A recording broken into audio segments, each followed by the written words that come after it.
मित्रांनो, आजच्या तासिकेमध्ये तुम्हा सर्वांचे स्वागत आहे. आज आपण नवीन प्रकरणाला सुरुवात करणार आहोत आणि त्या प्रकरणाचं नाव आहे महाराष्ट्राची अर्थव्यवस्था. तर विद्यार्थी मित्रांनो, इयत्ता 11वीमध्ये आपल्याला अर्थशास्त्र हा विषय अभ्यासत असताना आपल्या महाराष्ट्राची अर्थव्यवस्था कशी आहे आणि त्या अर्थव्यवस्थेमध्ये कोणत्या कोणत्या घटकांचा समावेश होतो, तसेच महाराष्ट्राच्या जडणघडणीमध्ये जे विविध संसाधनं असतात त्या संसाधनांचा वापर करून आपल्या महाराष्ट्राचा विकास कशा प्रकारे साध्य केलेला आहे त्या सर्व घटकांचा अभ्यास आपण आपल्या या प्रकरणामध्ये करणार आहोत. तर विद्यार्थी मित्रांनो, आपल्याला माहीत आहे की महाराष्ट्र राज्याची स्थापना 1 मे 1960 रोजी झाली. तत्पूर्वी जेव्हा देश स्वतंत्र झाला तेव्हा देशामध्ये अनेक राज्य अस्तित्वात येत होती. ती भाषिक तत्त्वावर अस्तित्वात येत होती. म्हणूनच महाराष्ट्रामध्ये मराठी भाषिक लोकसंख्या अधिक असल्यामुळे महाराष्ट्रासाठी आपल्या मराठी भाषिक लोकांचं एक स्वतंत्र राज्य असावं त्यासाठी अनेक लोकांनी प्रयत्न केले आणि त्यांच्या प्रयत्नामुळेच त्यांचा संघर्ष, त्यांचे जे प्रयत्न असेल त्या प्रयत्नातूनच 1 मे 1960 रोजी महाराष्ट्र राज्याची स्थापना झालेली आहे. तर बघा, इथे आपल्याला आपल्या राज्याचा नकाशा पाहावयास मिळत असेल आपल्या स्क्रीनवर. यामध्ये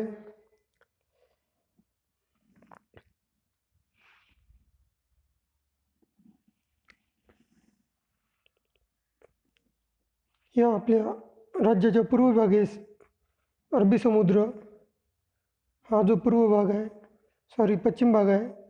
पश्चिम भागामध्ये अरबी समुद्र आपल्याला लाभलेला आहे आणि या समुद्रामुळे देशाच्या आयात निर्यातीमध्ये जे बंदर आहे ते म्हणजे मुंबई बंदर ते आपल्याला या पश्चिम किनाऱ्यावरच पाहायला मिळते आणि त्यामुळे देश आपल्या राज्याच्या विकासात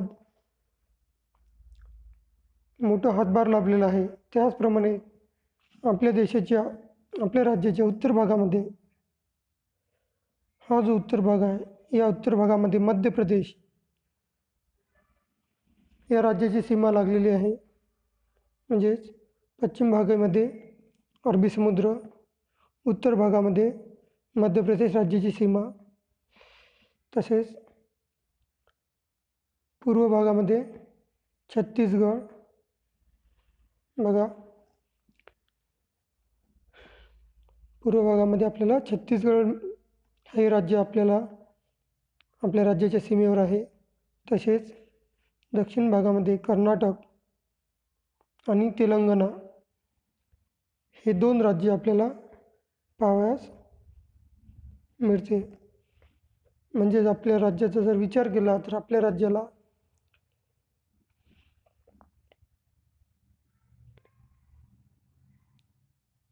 वेगवेगळ्या राज्याच्या सीमा लाभलेल्या आहेत. तसेच वायव्य भागात गुजरात या राज्याची सीमा आपल्याला लाभलेली आहे. पहा, आपल्याला पश्चिमेकडे जो आपल्या राज्याचा पश्चिम भाग आहे, ज्यालाच आपण कोकण किनारपट्टी असे सुद्धा म्हणतो, त्या कोकण किनारपट्टीवर आपल्याला अरबी समुद्राची सीमा लागलेली आहे. हा जो भाग आहे, या भागामध्ये हा जो कोकण किनारपट्टी आहे, या कोकण किनारपट्टीलाच लागून आपल्याला अरबी समुद्र लागलेला आहे. त्याचप्रमाणे गुजरात, मध्य प्रदेश, छत्तीसगड, तेलंगणा, कर्नाटक आणि इथे आपल्याला गोवा या राज्याच्या सीमा लागलेल्या आहेत. तर विद्यार्थी मित्रांनो, आपल्या राज्याचा विस्तार खूप मोठा असल्यामुळे अनेक जिल्ह्यांची निर्मिती आपल्या राज्यामध्ये केलेली आहे. वेळोवेळी प्रशासकीय अडचण दूर करण्यासाठी आपल्या राज्याच्या निर्मितीनंतर अनेक जिल्ह्यांची सुद्धा निर्मिती करण्यात आलेली आहे. त्यामध्ये भंडारा, गोंदिया, चंद्रपूर, गडचिरोली, औरंगाबाद, जालना अशा प्रकारचे, धुळे, नंदुरबार अशा प्रकारचे जिल्हे आहेत ते नंतर निर्माण करण्यात आलेले आहे. त्याचं कारण म्हणजे की ज्या प्रशासकीय सुविधा असतात त्या प्रशासकीय सुविधा त्वरित लोकांपर्यंत पोहोचवण्यासाठी आणि त्यांना ज्या सुविधा असतील त्या व्यवस्थित प्रकारे देण्यासाठी जिल्ह्यांची निर्मिती करण्यात आलेली आहे. तर बघा, त्याचप्रमाणे त्या जिल्ह्यांना प्रशासकीय विभागामध्ये त्याची विभागणी करण्यात आलेली आहे. तर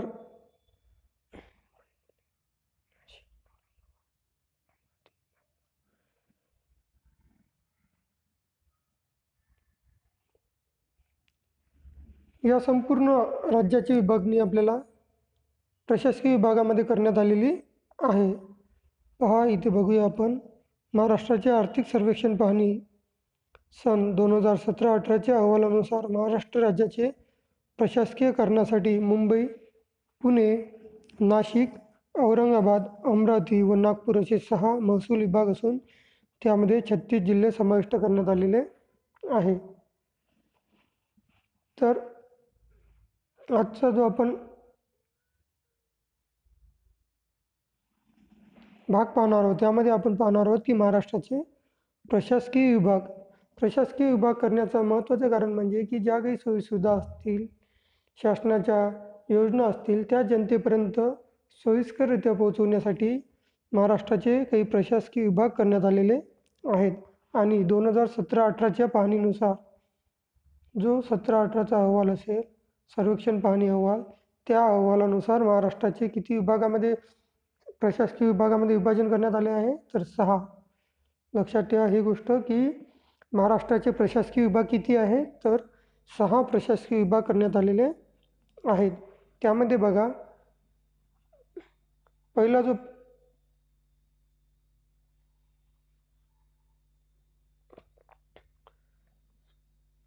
जो विभाग आहे तो आहे मुंबई.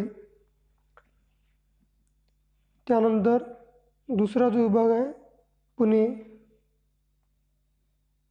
नाशिक, औरंगाबाद, अमरावती आणि नागपूर हे 6 विभाग आपल्याला आपल्या प्रशासकीय विभागामध्ये समाविष्ट करण्यात आलेले आहेत. तर आता आपण बघूया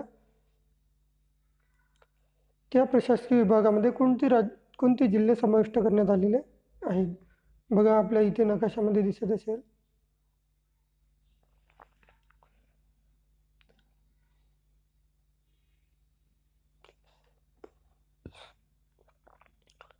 हा जो मुंबई प्रशासकीय विभाग आहे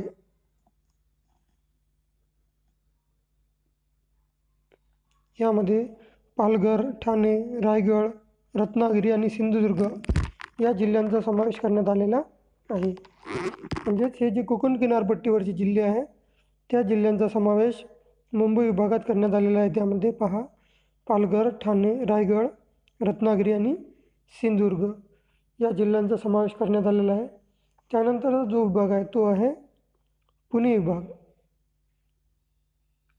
या पुणे विभागामध्ये बघा, पुणे, सातारा, सांगली, कोल्हापूर आणि सोलापूर या 5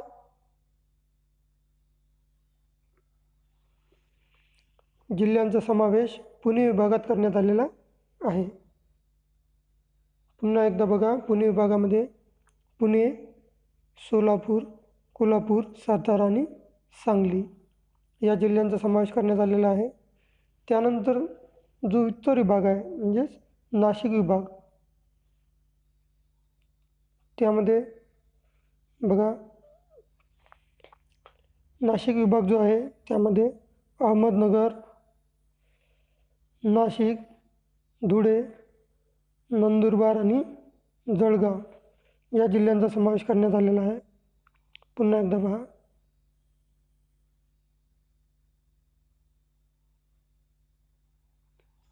हा आहे नाशिक विभाग. त्यामध्ये अहमदनगर, नाशिक, धुळे, जळगाव आणि नंदुरबार या जिल्ह्यांचा समावेश करण्यात आलेला आहे. त्यानंतरचा जो विभाग आहे तो आहे औरंगाबाद. बघा, औरंगाबाद विभागामध्ये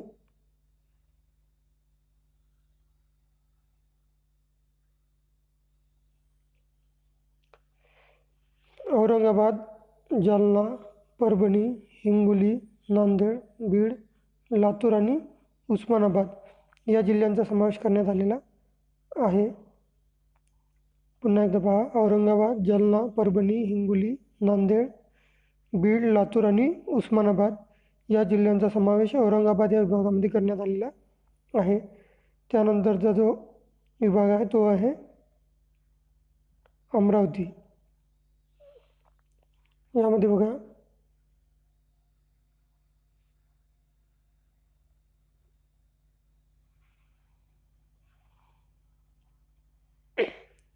यामध्ये आहे बुलढाणा, अकोला, अमरावती, यवतमाळ आणि वाशिम या जिल्ह्यांचा समावेश अमरावती विभागामध्ये करण्यात आलेला आहे. त्यानंतरचा जो विभाग आहे तो आहे नागपूर विभाग.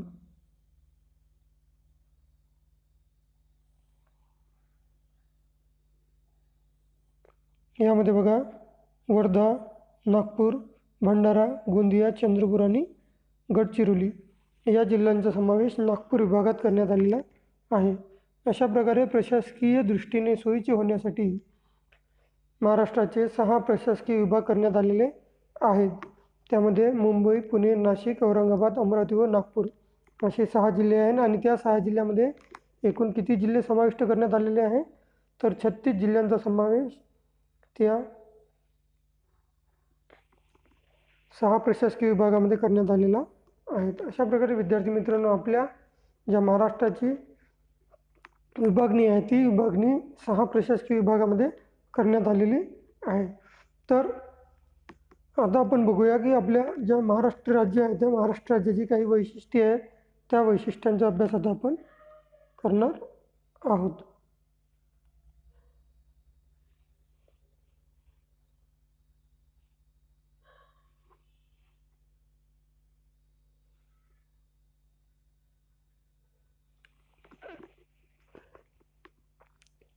बघा, प्रत्येक राज्याची किंवा प्रत्येक देशाची काही वैशिष्ट्ये असतात.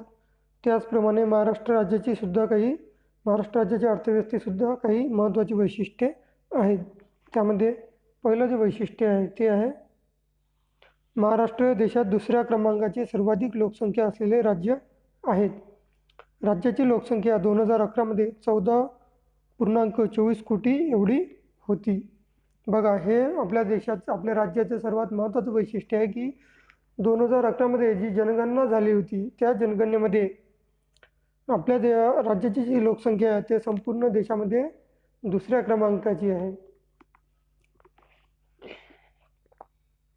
म्हणजे आपल्या राज्याचा जर लोकसंख्येचा जर विचार केला तर लोकसंख्येमध्ये देशामध्ये कितवा क्रमांक लागत आहे, तर 2रा क्रमांक लागतो. आणि महाराष्ट्राची जी लोकसंख्या होती ती 2011च्या जनगणनेनुसार किती आहे, तर 11.24 कोटी एवढी लोकसंख्या आपली 2011च्या जनगणनेनुसार होती. आणि हे महाराष्ट्राच्या अर्थव्यवस्थेचं एक महत्त्वाचं वैशिष्ट्य आहे.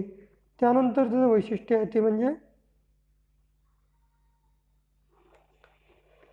महाराष्ट्र राज्य भौगोलिकदृष्ट्या देशातील 3रे मोठे राज्य असून त्याचे क्षेत्रफळ 3.08 लाख चौरस किलोमीटर आहे.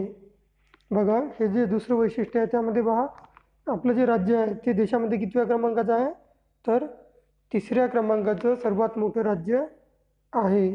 आणि त्याचे क्षेत्रफळ जर विचार केला तर त्याचं क्षेत्रफळ आहे 3.08 लाख चौरस किलोमीटर एवढं आपल्या राज्याचं क्षेत्रफळ आहे.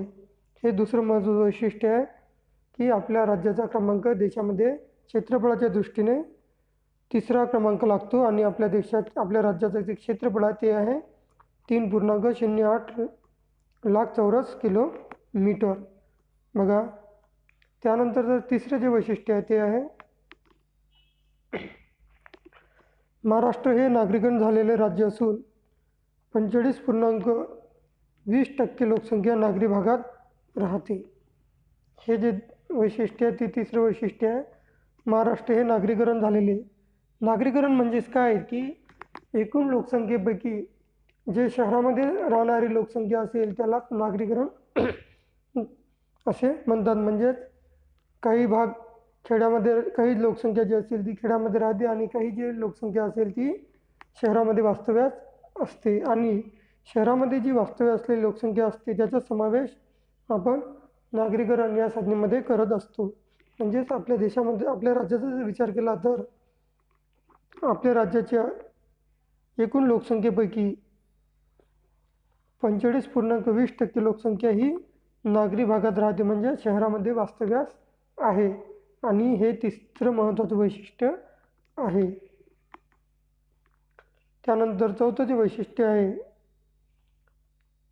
ते आहे जनगणना 2001च्या अहवालानुसार महाराष्ट्रातील लिंग गुणोत्तर प्रमाण दर 1000 पुरुषांमागे 929 स्त्रिया इतके आहे. आता बघा, लिंग गुणोत्तर म्हणजे काय की स्त्री आणि पुरुषांचे जे प्रमाण आहे त्यालाच लिंग गुणोत्तर असं म्हटलेले आहे. समजा 1000 पुरुषांमागे किती स्त्रियांची संख्या आहे त्याचं प्रमाण म्हणजे लिंग गुणोत्तर प्रमाण. तर 2011च्या जनगणनेनुसार, जी 2011मध्ये जनगणना झाली होती त्या जनगणनेनुसार महाराष्ट्रातील लिंग गुणोत्तराचे प्रमाण दर 1000 म्हणजे 1000 पुरुषांमागे किती स्त्रिया आहे तर 929 एवढ्या स्त्रिया आपल्या देशामध्ये आहे, आपल्या राज्यामध्ये आहे. म्हणजेच पुरुषांच्या प्रमाणापेक्षा स्त्रियांची संख्या कशी आहे, कमी आहे.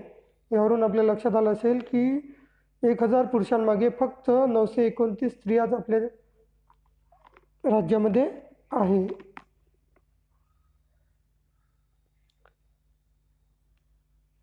त्यानंतरचं पाचवं जे वैशिष्ट्य आहे ते आहे 2011च्या जनगणनेनुसार राज्याचा साक्षरता दर किती टक्के होता तर 82.3% इतका होता. म्हणजे 2011ची जी जनगणना झाली त्या जनगणनेनुसार राज्याचा साक्षरता दर किती टक्के होता तर 82.3% इतका होता. पहा, जनगणना कशी होते तर दर 10 वर्षांनी जनगणना होत असते आणि जनगणना संपूर्ण देशामध्ये एकाच वेळी होते. आणि त्या जनगणनेच्या जो अहवाल असतो त्या अहवालामध्ये महाराष्ट्रामध्ये काही जे आकडेवारी आहे ती आकडेवारी आपल्याला या महाराष्ट्राची अर्थव्यवस्था या प्रकरणामध्ये अभ्यासाला दिलेली आहे. आणि त्यामधलेच काही वैशिष्ट्य आज आपण अभ्यास करत आहोत. बघा, त्यानंतर जे 6वं वैशिष्ट्य आहे ते आहे महाराष्ट्र आर्थिक पाहणी 2016-17 नुसार इतर राज्यांच्या तुलनेत महाराष्ट्राचे स्थूल राज्यांतर्गत उत्पादन GSDP आणि दरडोई उत्पन्न SPCI सर्वाधिक आहे. बघा, महाराष्ट्र आर्थिक पाहणी अहवाल 2016-17 नुसार इतर राज्यांच्या तुलनेत, जे देशातील इतर राज्य आहे त्या राज्यांच्या तुलनेत महाराष्ट्राचे स्थूल राज्यांतर्गत उत्पादन म्हणजेच GSDP आणि दरडोई उत्पन्न SPCI सर्वाधिक आहे. पहा, 2016-17च्या अहवालानुसार आपल्या राज्याचे जे उत्पादन आहे ते इतर राज्यांच्या तुलनेत GSDP आणि SPCI सर्वाधिक आहे. त्यानंतर आणखी काही महाराष्ट्राची वैशिष्ट्ये आहेत ते पुढील प्रमाणे आहे. बघा, ही वैशिष्ट्ये झाली, त्याचप्रमाणे आणखी काही वैशिष्ट्ये आहेत ती सुद्धा आपल्याला पाहायची आहेत.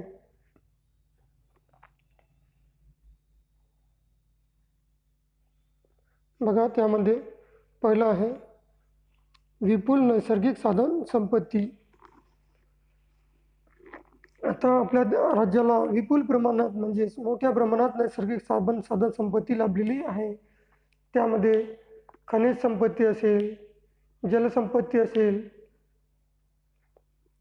जंगल संपत्ती असेल, अशा ज्या संपत्ती असतात, जंगले, खनिजे, पाणी, त्याचप्रमाणे जंगलामध्ये आढळणारे पशुपक्षी, या सगळ्यांचा समावेश आपल्याला साधनसंपत्तीमध्ये करता येतो.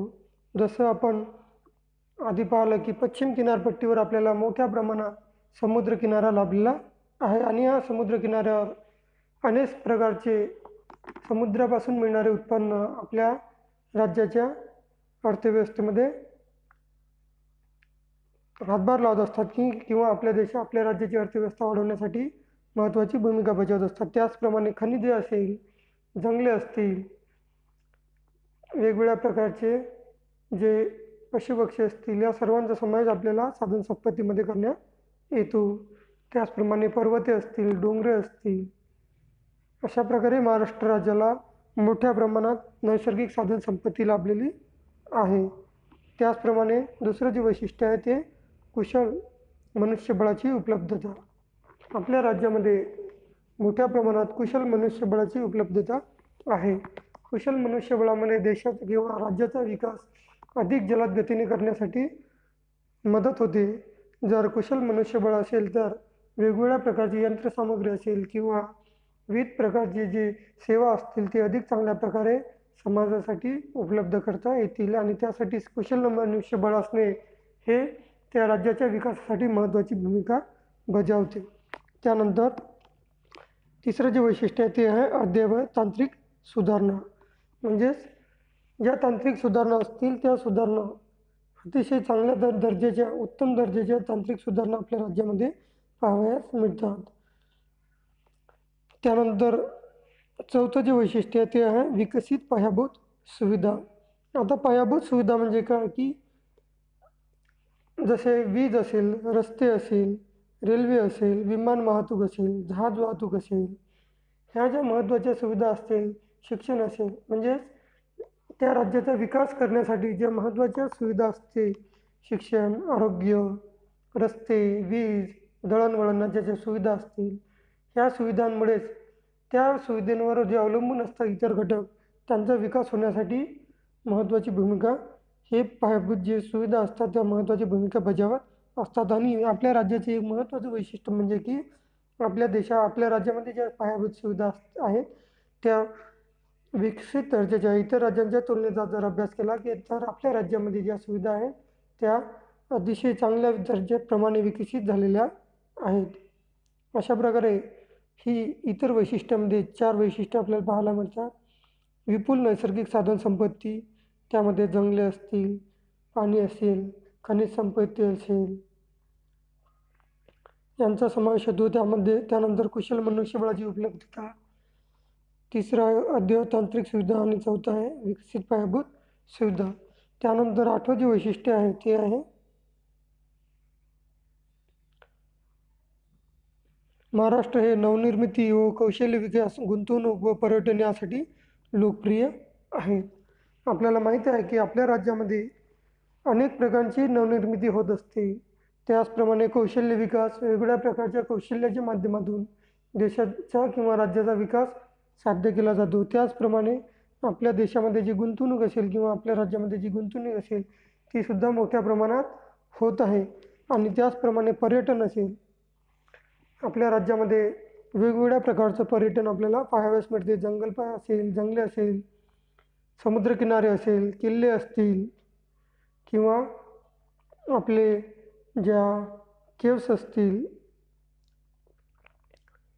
या सर्वांच्या माध्यमातून आपला जो पर्यटन आहे त्या पर्यटनाचा विकास झालेला आहे. म्हणून महाराष्ट्रामध्ये नवनिर्मिती, कौशल्य विकास, गुंतवणूक आणि पर्यटन या बाबींसाठी संपूर्ण भारतामध्येच नव्हे तर संपूर्ण जगामध्ये आपल्या राज्याचं नाव लौकिकाला पोहोचलेलं आहे. अशा प्रकारे विद्यार्थी मित्रांनो, आज आपण आपल्या महाराष्ट्र राज्याची अर्थव्यवस्था यामध्ये महाराष्ट्राचे प्रशासकीय विभाग हा घटक अभ्यासलेला आहे आणि त्यामध्ये आपण 6 प्रशासकीय विभागाचा अभ्यास केलेला आहे. त्यामध्ये मुंबई, पुणे, नाशिक, औरंगाबाद, अमरावती, नागपूर हे 6 विभाग आणि त्यामध्ये आपल्या राज्याची जे काही वैशिष्ट्ये आहेत त्या वैशिष्ट्यांचा अभ्यास आजच्या तासिकेमध्ये आपण केलेला आहे. त्यानंतर उर्वरित घटक आपण पुढील तासिकेमध्ये अभ्यासू. धन्यवाद.